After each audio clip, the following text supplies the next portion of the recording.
මොකක්ද මැඩම්? එක පැත්තක් අල්ලන්න කීයක් අය කරනවද?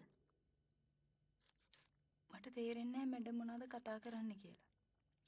මං අහන්නේ කරුණගේ එක තනයක් අල්ලන්න සෑම් මහත්තයාගෙන් කීයක් අය කරනවද කියලා.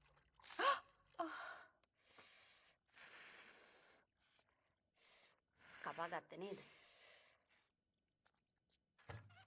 කරුණා මේ බිස්නස් එක කරනවා මං දැකලා තියෙනවා. එක පැත්තකට කීයක් ගන්නවද? එක පැත්තකට කීයක් ගන්නවද? 200යි.